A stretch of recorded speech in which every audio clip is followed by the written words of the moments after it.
And it would be nice if there were other people to help control and keep people away. That would have been wonderful.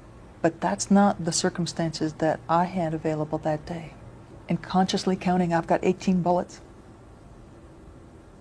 Why did you do that? The criticism of Linda Arndt's actions that December day continued, but she still defends her actions, saying she has become a scapegoat for a flawed investigation. One female detective alone for 3 hours with 6 people in acute crisis. 3 years later, she went on air to defend herself. But it isn't just her own words backing this up. Her own federal lawsuit, filed the same year, tells a similar story.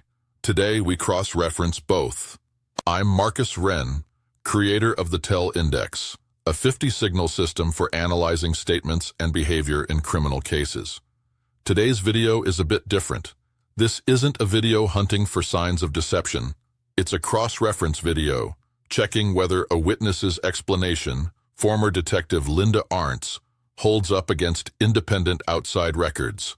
6-year-old JonBenét Ramsey was found dead in her family's Boulder, Colorado home on December 26, 1996.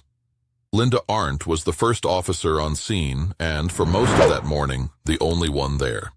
Subscribe if you want more analysis like this. I say that name out loud. Linda Arndt was the first detective on the scene at the Ramsey house on December 26, 1996, the morning John and Patsy Ramsey had reported their 6-year-old daughter JonBenét missing. Arndt was the only officer there for much of the day. She later would be roundly criticized, vilified in the press as responsible for a bungled investigation. By 10:30 in the morning, Arndt was the only police officer in the house with John and Patsy Ramsey, their pastor, and 4 family friends. As they waited for news, the tension was mounting. Arndt called her station house for backup repeatedly, but none had arrived. How many times did you call the police department asking where your backup was and what was going on? Well, I remember at least 2 calls. Both times I was told everybody's in a meeting. She recounts that by 10:30 that morning, she was the only police officer in the house with John, Patsy, their pastor, and 4 family friends. And despite calling the station at least twice for backup, the only answer she got was, everybody's in a meeting. This isn't a one-off, hard-to-verify claim. It was repeated almost word for word 2 years later under oath in her own federal lawsuit trial in 2001. According to the Deseret news account of the trial, she testified, "How many times is it necessary to ask for help and be vulnerable and get no answer?" The same content, the same level of detail, stated twice 2 years apart in 2 very different settings, a television interview and a federal trial subject to cross-examination. That's the kind of consistency a fabricated account typically struggles to maintain. How did he strike you? Cordial. Cordial? Mm-hmm. Upset? Cordial. Distraught?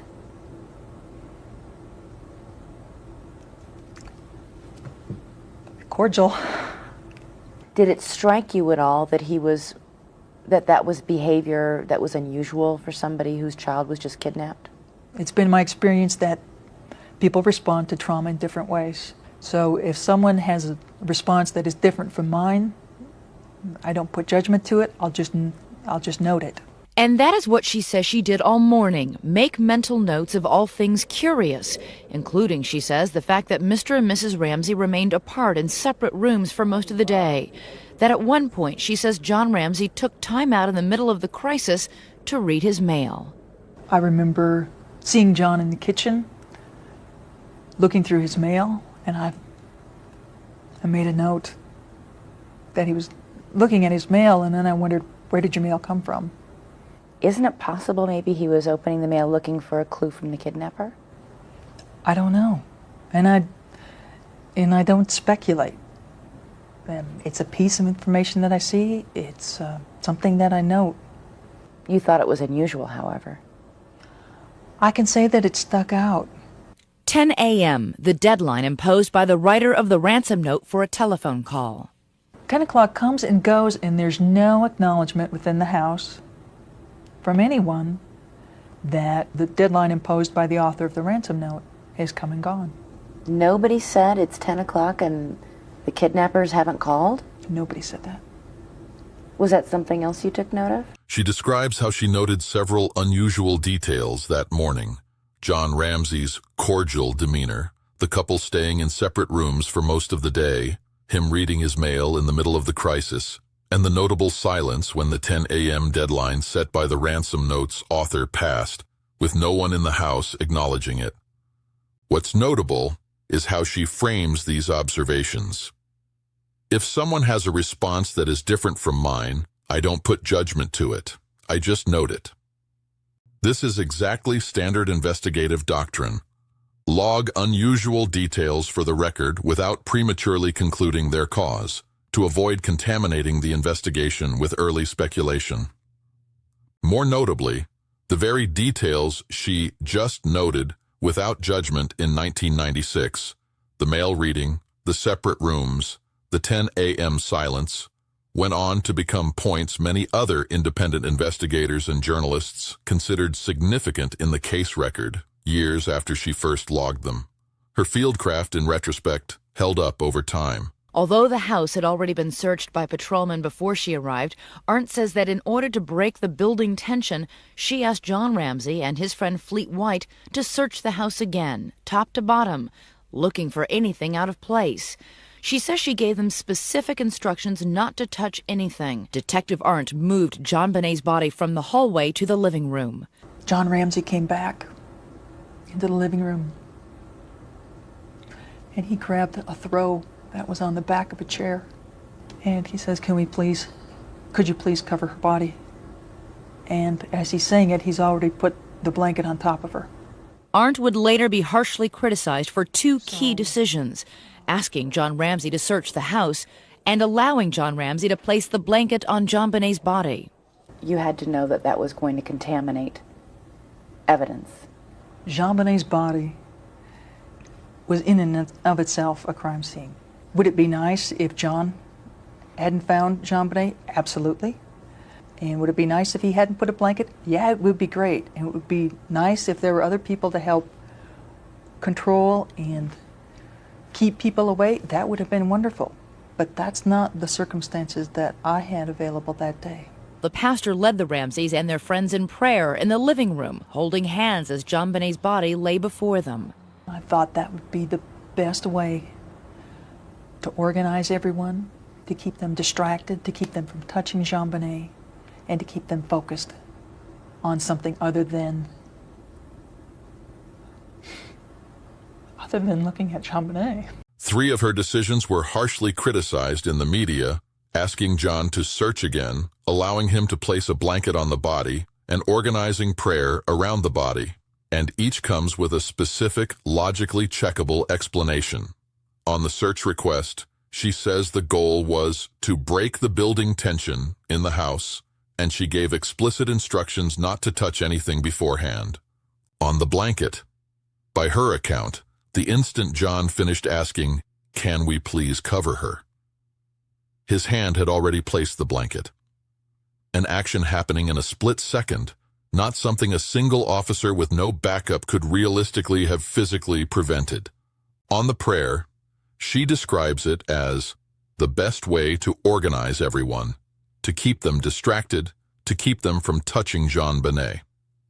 A reasonable crowd control tactic when she alone was responsible for 6 people in acute grief.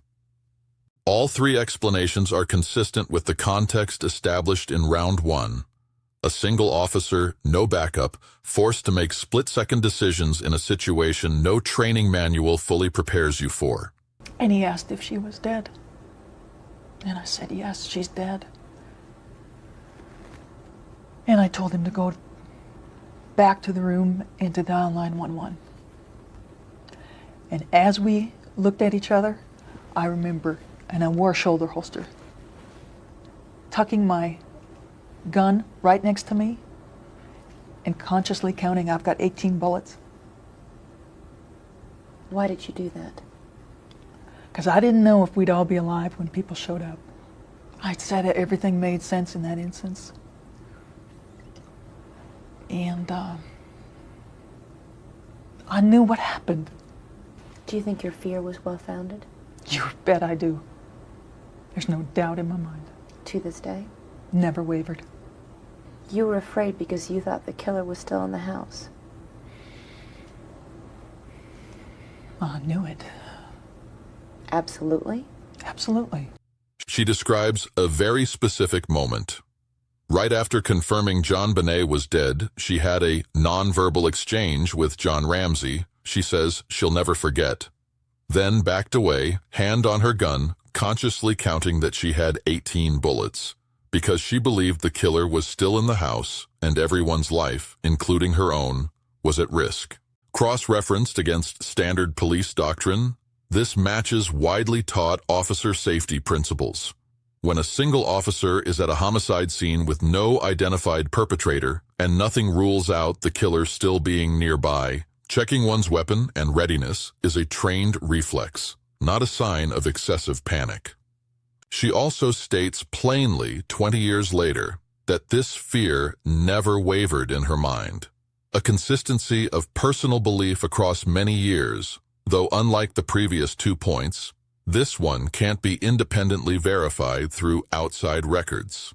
She later would be roundly criticized, vilified in the press as responsible for a bungled investigation. The criticism of Linda Arndt's actions that December day continued, but she still defends her actions, saying she has become a scapegoat for a flawed investigation. She describes herself as a scapegoat for the entire widely criticized investigation. This is the central word of the whole interview. And it isn't just how she chose to describe herself on television. Cross-referenced against the independent legal record, this exact word appears much earlier in her own real federal lawsuit, Arndt versus Koby, decided by the 10th Circuit Court of Appeals in 2002. According to the court record, her attorney, R. Brooke Jackson, wrote a letter to Police Chief Tom Koby in October 1997, nearly 2 years before this interview, listing 8 allegedly false statements made about her, using the exact word scapegoat to describe her situation, and stating that no one within the department has made any effort to stand behind Linda publicly to correct the factual errors being made or otherwise to support her. The court record also confirms Chief Koby imposed a gag order across the entire Boulder Police Department regarding the case, meaning even where errors were wrongly attributed to her, no one internally was permitted to publicly correct the record. The real-world consequence is documented too. According to the Deseret news coverage of the 2001 trial, after resigning, she struggled to find work and was, at the time, earning $8 an hour as a tree trimmer. It's only fair to note the police department's attorney also raised a genuine point against her at trial that she never filed a formal report on Patsy Ramsey's handwriting sample session and kept her personal notes after leaving the department, a detail the defense used to argue she wasn't entirely without fault. But the core framework of her account, abandoned, made to answer for an entire system's failures while not being allowed to defend herself, isn't just something she said on camera. It's something an independent legal record predating this interview already confirms. One officer, alone, for 3 hours, and a court record that confirms nearly every detail of her account. Do you think Linda Arndt really deserved to carry the blame for an entire failed investigation? Leave a comment below. Subscribe for more analysis in this case series.